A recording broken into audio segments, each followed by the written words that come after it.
A businessman was interviewing job applicants for the position of manager of a large division. He quickly devised a test for choosing the most suitable candidate. He simply asked each applicant this question: what is 2 plus 2?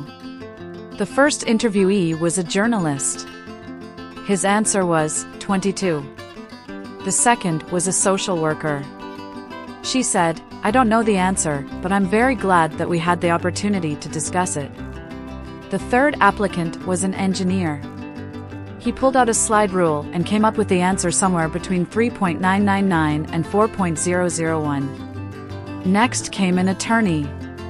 He stated that, in the case of Jenkins versus the Department of the Treasury, 2 plus 2 was proven to be 4. Finally, the businessman interviewed an accountant. When he asked him what 2 plus 2 was, the accountant got up from his chair, went over to the door, closed it, came back, and sat down.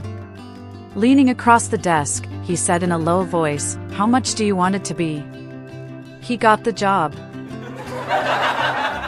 A man is getting into the shower just as his wife is finishing up her shower when the doorbell rings.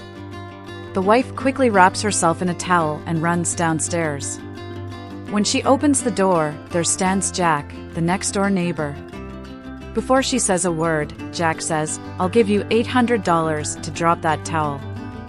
After thinking for a moment, the woman drops her towel and stands naked in front of Jack. After a few seconds, Jack hands her $800 and leaves. The woman wraps herself back up in the towel and goes back upstairs. When she gets to the bathroom, her husband asks, "Who is that?" "It was Jack, the next-door neighbor," she replies. "Great," the husband says. "Did he say anything about the $800 he owes me?"